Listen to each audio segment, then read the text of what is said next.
Views and opinions about world and national events from the mind of a military veteran that has served and defended this country since 1978. Insight that has been molded by the commitment and sacrifices of the Americans that are defending and have defended our freedoms for the past 247 years. Unfiltered, unedited, and certainly not PC. We are those people. Let's stand up and stand firm. I want to welcome you all. I appreciate all those who wrote to me in messages and a couple of emails and a couple of phone calls convinced me to go ahead and do the show today. For you veterans that are out there, you can understand that sometimes our demons get the best of us and we don't want to do things. And it takes those special people to convince us to go ahead and move forward and keep doing what we like to do. And I love doing this show. I love moving it right as a co-host on Tuesdays and Thursdays with Rich Aston. Sometimes it takes a little bit of a push to go ahead and do these shows, something I love so dearly. There will be some issues coming along that I will have to step away from the show, but we'll keep plugging away. We'll keep putting them out as we can. Just bear with me. And again, I appreciate all the supporters out there. But it is what it is. It happens. We deal with it. We work with it. Remember your veterans out there, your soldiers deployed, and the soldiers at home. We have a lot to deal with, and some of it just doesn't go away. Anyway, let's go ahead and get into some of this news. You notice, of course, like I said in the initial posting, we've got some computer issues. We don't have our music yet. I'm doing some movement of facilities, so I don't have that particular computer that can give me the music. But we'll get it fixed. We'll eventually get things there. As you see, this is the studio area I've used for moving it right. So we'll do what we can from here until we get the other studio set up. So the first thing I want to take a look at, our left side buddies are having a little of a fit, running around acting all scared and stupid again. There's a big furor over Representative Marjorie Taylor Greene. She's a Republican out of Georgia, and supposedly her treatment of Ocasio-Cortez. They don't get along too well. They don't have good viewpoints. They don't share viewpoints, which is understandable. One's liberal, one's conservative. But now others are starting to say they fear being in the House of Representatives. They're afraid of their Republican counterparts. The other day, there was a confrontation. It's on Friday morning. One of Representative Greene's staffers challenged Representative Eric Swalwell out of California, Democrat out of California, over wearing a mask. And basically, the staffer told him, he goes, "You can take your mask off. The CDC has removed that. We've all been vaccinated." Swalwell decided to be just a little bit over the top and told him, "You don't tell me what to fucking do." Okay, this is right in our halls of government. They're cussing each other because this idiot wants to be. I'm not sure. I don't see where he had the position to go cussing an aide like that. The aide made the comment to him you can take his mask off. He doesn't have to wear it. And this Swalwell just goes apes. And he said, Swalwell said Greene's aide had attempted to bully him, adding that I told the bully what I thought of his order. Predictably, he went speechless. I regret I wasn't more explicit. Well, Mr. Swalwell, you were pretty explicit, and you're an embarrassment. Okay, the man was just reiterating that you don't have to wear your damn mask. Most of us have had enough of this mask crap.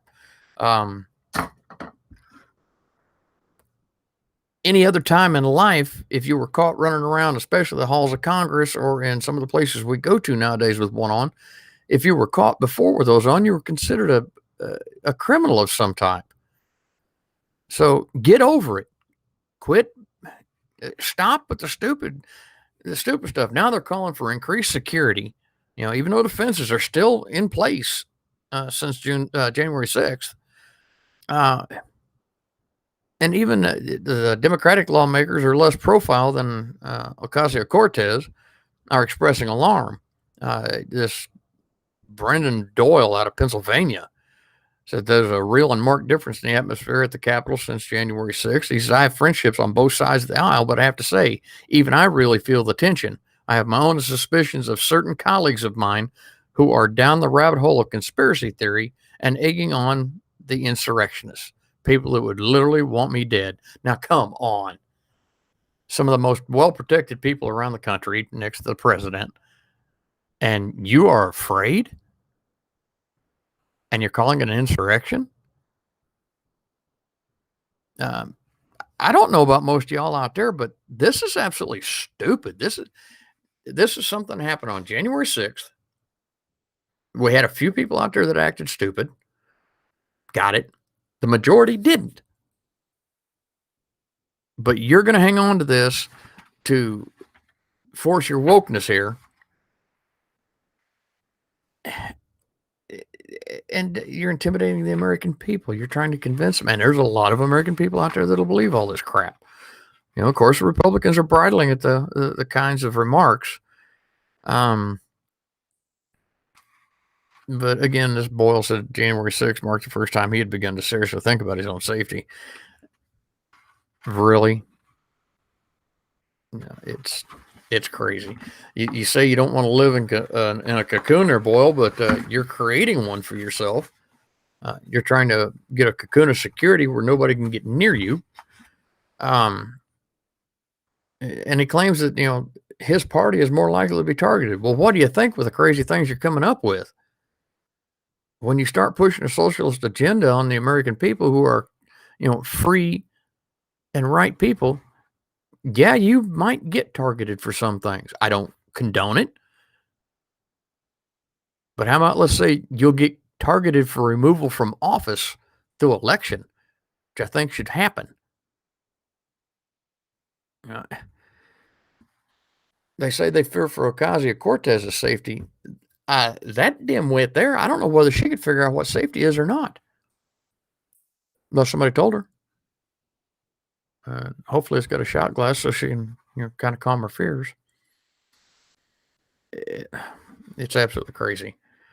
But, they say that Marjorie Greene had screamed at Ocasio-Cortez, and I don't know. I didn't see the confrontation. I haven't seen any videos of it, so I'm not sure what happened there. But come on, people. Quit being... You want us to sit here and just, baby you and pat you on the head and say, it's okay. We'll take care of you. Give me a break. It's time for the American people to clean these houses up. Everybody says, well, I don't know what to do about it. Get out and vote. Get them out of there. Vote them out. Educate yourself about what is actually going on. It's available. If you don't like using the internet, great. Go to the library. There's other places to find the information, but educate yourself. Hey, Jim Debris, I'm glad to see you on there, bud. Thank you for joining me. But yeah, educate yourself on what these people are doing. And educate yourself on the Republicans that aren't quite doing what you want them to do. I don't care which side of the fence you sit on with that. Whether it's as a Trump supporter or as a middle of the road conservative, educate yourself about what's going on out there. Don't just follow the lemmings over the cliff and say, oh my God, we're going to die. What's going to kill us and kill our freedom is sitting back and doing nothing on your hands and resting on your thumbs. So you need to stop. Get out there and do what's right. Even when I'm not feeling the best, I sit down and I research. I read what's going on. I try to find out what is the actual truth. And I don't necessarily go to the mainstream media either, because they are so full of bull that you don't know what to believe out of them. So I'm going to go on the backstory and find out what's going on. Excuse me. It's that time of the year down here in North Alabama where the pollen is out quite heavily, so everything runs and drains. Now, last week on May 6th, General Miley, we're getting into a little military thing here. General Miley called for a more diverse force. Really? General Miley, have you got out of your Pentagon office and looked at how diversified your military force is right now? We're actually pretty diverse. So I don't know where you're coming up with this. Anyway, I'll get into what the article here says from Daily on Defense from the Washington Examiner. Said before the nation's top military officers sworn 21 new second lieutenants to the Army at a commissioning ceremony at Howard University, one of the nation's premier historically black universities. In Washington, D.C., he paused to reflect on the U.S. military's egalitarian ethos, as well as its failure to become a truly inclusive force. Really? He was saying that our force is almost 20% African American. It's over 40% people of color, but only 2 of 41 4-star generals are black. Now, General Miley, chairman of the Joint Chiefs of Staff, remarks to ROTC cadets at Howard, opportunity in our military must be reflective of our diverse talent in order for us to stay strong. Okay. Do you have the people qualified enough to make it to those ranks, General Miley? Have we looked at that? Have we looked at the fact that maybe they don't want to get into that position of politics? Maybe they want to stay enlisted, or maybe they want to be a lower officer. Have we looked at that? What is their inclination? Do we have a glass ceiling? I doubt it. I've seen several black officers, very good black officers, become generals. They went their own ways. They've done their own thing. General Colin Powell, whether you agree with his politics or not, he was a good officer. Our current Secretary of Defense, Lloyd Austin, he was a general. Okay, so I don't know where you're coming up with this, but this is crazy. Went on to it. Miley cited the experience of Air Force Chief of Staff General Charles Q. Brown, who was the first black person to head a military service. CQ Brown, when he was commissioned as second lieutenant, there were only 2% of pilots in the United States Air Force that were African American. There's still only 2% of the pilots in the United States Air Force that are African American. One of the key strengths of the American military is our diversity and fighting for a common cause, and we must get better. Okay, so what are we going to do to diversify, General Miley? One of the things I saw in an off piece was to lower the standards required for pilots to get in. Oh, that's right. That's already happened. Now you have a lesser educated pilot flying that aircraft with bombs and rockets and neat things like that kill people. Okay. How about let's make their education better? Quit messing with that. Educate them better. Nobody out there is totally stupid. Everybody can be educated. Unfortunately, we have an indoctrination going on in our schools, especially the inner city schools. There's an indoctrination program going on instead of an educational program. So we need to put a stop to that. How about let's do that instead of trying to skew the numbers within our military forces. And it goes on to say, as our nation is ready to fulfill the promise of our Constitution to build a more perfect union and ensure equal justice for all people. And it is your generation that can and will bring the joint force to truly inclusive of all people. Then they go on to say it's a readiness issue. Okay. General Miley, I've been around for a long, long time. I've got a lot of black soldiers, brown soldiers, white soldiers, yellow, green, purple, whatever. And we all bleed the same red blood when we're injured or we're killed. And we don't worry about our skin color at that point in time. We don't worry about our skin color when you put us in places where we're in harm's way. And we have a very diverse group military-wide. A lot of us don't want to go up to that level that you're at. But you give the educational opportunities to get there, maybe you'll find more. Or you provide a better environment for these military personnel. Stop the social experiments. Stop all the silly mandatory classes that mean nothing to anybody inside or out of the military. Let us do our job. Let us train to do our job. Let us take pride in doing our job.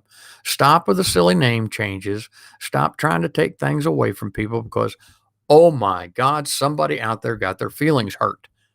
It's usually a minority group of people who decided their butt hurt and now they want to change something. That goes with the naming of the bases, the naming of the aircraft. The last time we named an aircraft was a Lakota. I've personally seen the door that the Lakota tribe and the chief of the Lakota tribe signed with pride and blessed that aircraft to fly with the name of Lakota in the United States Army. So stop being stupid. Stop playing social games. Stop experimenting. And let's be soldiers. Let's be sailors. Let's be airmen. Let's be Marines. Let's be Coast Guardsmen.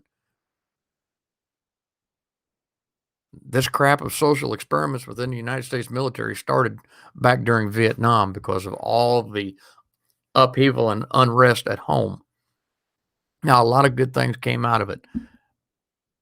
I give it that. But let's stop with the silly games we're playing now. General Miley, if you've got a political career you're looking at when you retire, practice for it after you retire, not here. Do like Secretary Austin did. He prepared for it, but he didn't put it onto his troops. Of course, I don't agree with things he's got in his mind now and what he's doing now, but he's a Secretary of Defense now. He's not a general. He's retired. All right. General Miley, please wait for that to come about. Stop playing with our forces. Stop indoctrinating our future officers, our future leaders.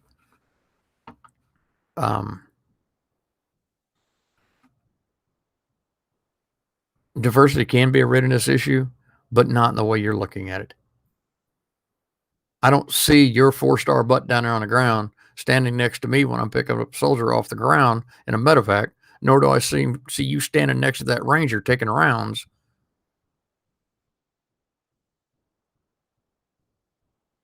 So in all reality, General Miley, we don't care what you've got up there at the top.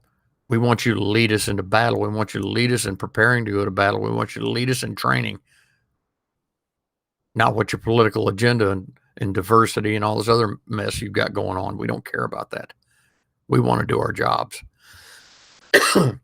Stop all this extra mandatory woke training you've got military personnel doing across the board and let us go out there and work on a helicopter. And this is the worst thing I ever saw when I went to Afghanistan both times. We had people come in country, supposedly experienced, well-versed personnel to work on aircraft, to work on tanks, to work on vehicles, do their jobs in a combat zone. And nearly half had no clue what they were doing. Over half hadn't touched a particular aircraft, vehicle, or component or system in over a year because they had so much mandatory training they had to go do. Had to go take sharp, shape, diversity, there is a litany, a multi-page list of ignorant training that means nothing to people, that doesn't change anything, but we've got to do that instead of doing our jobs. In the civilian world, if you spent too much time sitting in the training room and not doing your job, first production is going to fall. Then you probably get fired. Most likely, usually the company's going to look at the training system and tell them, nah, we got to stop all this mess. We're going to give them what they need to do their job and not all the extra stuff. So, General Miley, if you want diversity in the force, give them something that they need. Give them an education. Allow them to do their job. Reinstill pride. Let them have their mottos back. Let us paint our names back on aircraft. Let us paint slogans on tanks and stuff. Yeah, we don't need to be going out there and putting foul stuff on there and naked women or guys or whatever on the side of these military vehicles. I agree, that's not appropriate. But there's other things that we can do. Reinstall, put esprit de corps back in there, make the men and women in the United States military proud to be there again, instead of overloading them with more mandated, unnecessary, inconsequential training. Let them do their jobs. And you'll see the cream of the crop come up. You'll see those wanting to come up in the black community, in the Hispanic community, the Asian community that's within the military. You'll see those creams of that crop come up and get into those higher ranks you want, and stop making it a political game. So anyway, yeah, I get really irate when they start talking about that mess in the military. We got a hard enough job to do, especially when you deploy us, and we haven't had time to learn it because we got to play silly, woke games. Give me a break. All right. Just out recently too. Breaking Defense has put out an article. There's no more fruit in Army's budget tree. The Army's prioritized so ruthlessly that the top 11% of programs will get 50% of the funding. The other 89% can't take any more cuts without killing them. So here we are. We're trimming fat off of programs and stuff for equipment and things that we need, upgrades, updates. But we've trimmed some cotton picking much because the way this is going, where economy is going, some of them systems won't come out, and we need some of them. The Army's gotten themselves boxed into a budgetary corner where budget cuts would imperil a fragile modernization effort. A lot of these things have got to be updated and upgraded. They're years and years old. Some of them were first used when we first went into Iraq, or when we first went into Afghanistan, even later, or even earlier, excuse me. For the past 3 years, they've gone through a grueling night court drills to winnow low priority programs from the budget, moving over $30 billion with, and the returns are still diminishing greatly. They got the low lying fruit in the first year, middle of the tree in year 2, and now they're at the top of the tree, getting ready to cut things off of the primary programs that we need to have in place. And this is coming from General James McConville, the Chief of Army Staff, letting us know that, hey, we can't cut anymore. Everybody says, oh my God, we're spending so much on the military. Well, you kind of got to spend money on things to defend yourself, to defend this country. I don't like going into a war zone with what I did for 2 years, a rattling piece of crap 9mm pistol, that if I fired it, I was more afraid of the slide coming off and killing me than the bullet going out the front and killing the enemy. So there's things that need to be modernized, and we're cutting money out of these modernization programs because our budgets have been constrained. We've got tank systems out there like the M113, which is a armored personnel carrier. It's been in service since Vietnam. We got to keep the ones we got working until they're replaced, and the new AMPV, Armored Mobility Personnel Vehicle, it's still in development and building. We haven't got them out there yet. So we've got to keep these other vehicles going, and we can't do it when the money keeps getting cut. This affects readiness. This is something that really affects readiness. We can't get the parts. We can't get the replacements. We can't get the equipment upgraded. We can't, and it's not just the Army. The Navy's doing it. The Air Force is doing it. The Marine Corps is doing it. It affects mostly the Marine Corps and the Army because we're the ground forces. First in, first to fight. And then we got sustainment operations, which the Army is primarily concerned with. If we don't have the equipment, we don't have the money to fix that equipment, we don't have the money to modernize it or upgrade it, we got a problem. And now they're talking about, The Biden administration has been asking hard questions, particularly about the need to keep 485,000 soldiers in the active duty army. You keep talking about near peer combat coming in, near peer conflicts with Russia and China, but you're going to cut our force again.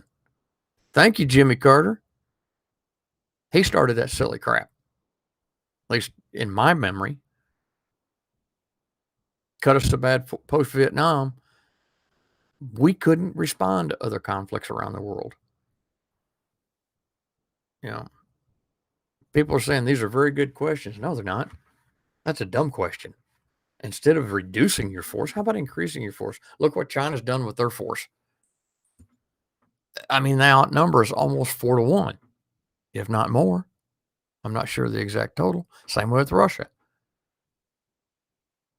Plus, Russia's got a lot of satellite countries that are under their regime.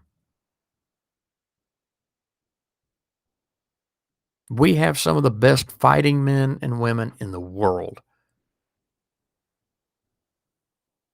And we do absolutely everything we can with almost nothing because they want to play games up here with this equipment. They want to play games with the money. We're still a world power, and we need to maintain that position to keep all these near peer countries from overrunning us, which I don't know. Some of you may agree with me. Looks like that's what they want to do. Looks like that's what they want to do. They want to get us overrun. But tell you what, those of you who want to see America go away and the military be diminished and our protections and let Russia and the Soviet Union come in, or Russia and China come in. Sorry, old school. It was Soviet Union when I was in first time.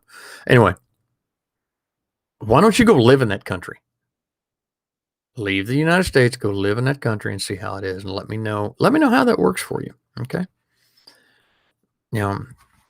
Now, kudos to General McConville. He's repeatedly said the Army needs to be larger to meet global demand without overstressing its soldiers. But he accepts the best it can do in this budget environment is to avoid in-strength cuts. Given the pace of activity, given the demand on the Army today, bringing the in-strength down only has bad outcomes. But if they want to hold in strength where it's at, and that's where we're at right now because of the importance of all these commitments we have around the world, that drives hard decisions in other areas of readiness and modernization. It does. So reduce our commitments. We don't need to be places like Yemen, Afghanistan. Hell, we've been in Afghanistan since shortly after 9/11. We need to be out of there. Even Alexander the Great, and I hate to say it, but even Hitler realized you're not going to do anything with Afghanistan. They've been doing that for over 3,000 years. They're good at it. They don't want you to change them, and they will continue to be the way they are no matter what we do. We're going to walk away from Afghanistan and have accomplished zero when it's all said and done, except for piss away a bunch of money. We did get bin Laden. Okay. We do have one win there, and we got a check mark in the win column. But we pissed away a bunch of money, left a bunch of equipment over there that's now scrap. No, we don't have a good end result here.